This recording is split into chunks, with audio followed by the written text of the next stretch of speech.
Happy Monday. Hope you've had a lovely weekend. I have got a lovely story to share with you today, and the main character of this story is very cute. Let me show him to you. Oh, this book is called Christopher Nibble, and it's by Charlotte Middleton.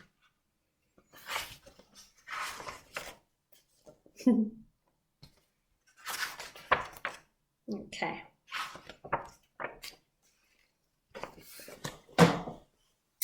If there was one thing Christopher Nibble loved more than football, it was eating dandelion leaves. He had dandelion leaves at breakfast time, at lunchtime, and at dinner time.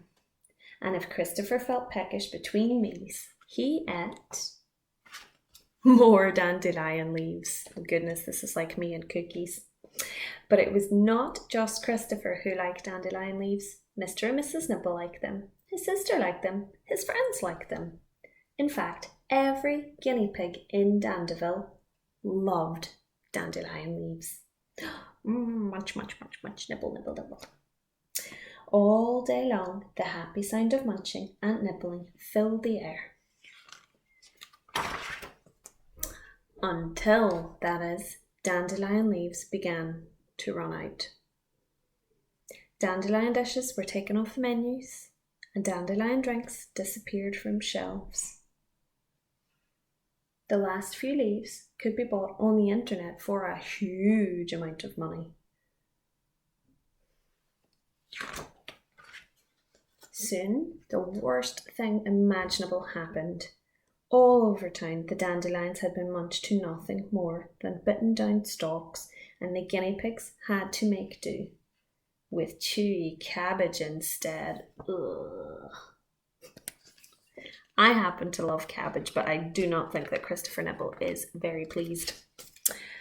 Just one dandelion was left, but nobody knew about it, except Christopher Nibble. It happened to be growing right outside his bedroom window. Christopher's mouth watered at the sight of it, but he knew he mustn't eat it, or let anyone else eat it, not if it was the last dandelion in town. It might even be the last dandelion in the whole world. He thought hard and decided, dun, dun, dun, ellipsis, to go to the library. He borrowed a book called Everything You Need to Know About Dandelions, and he read it very carefully. He found a little cloche to protect his dandelion, and every day he watered it and picked off the bugs. Every day he was very good about not taking even the tiniest little nibble while he waited and waited and waited, until finally his dandelion had grown the most beautiful white head of tiny seeds. This reminds me of some of your science work this week on pollination and seed dispersal. Okay, have a think about it.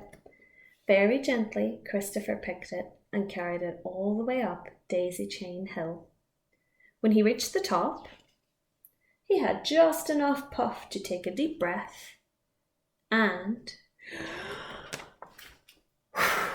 blow. The seeds filled the air and landed gently all over Dandeville. At first, nobody noticed, but soon the new plants started to sprout fresh leaves. And in no time at all, Dandeville was filled with the happy sound of munching once more. As for Christopher, he still loves playing football. But now there's something he loves just as much as eating dandelions. Christopher loves growing them. I like that book a lot. I like that book for a few reasons, but mostly because it links to your topic, of course. but it really actually reminds me of all of the nice things that people in our community are doing for each other at the moment. Christopher Nibble did a wonderful thing by taking the very last dandelion plant, and he could have eaten it himself. He could have been greedy, but instead he showed self-control, and he thought about the community of people around him and all the other guinea pigs, and he thought, no, you know what, I'm going to do something kind for everyone. I'm going to make sure everyone has a dandelion plant to eat, which is just wonderful. I notice that lots of my neighbours are doing nice things for each other. They're offering some plants, they're even offering some food to one another if they've got too much. They're even offering up children's books that they're finished with so that other children in the community can read them. I wonder if anyone in your community has done something nice, or maybe you have. I loved that story. It was great to read to you, and I will see you soon. Bye!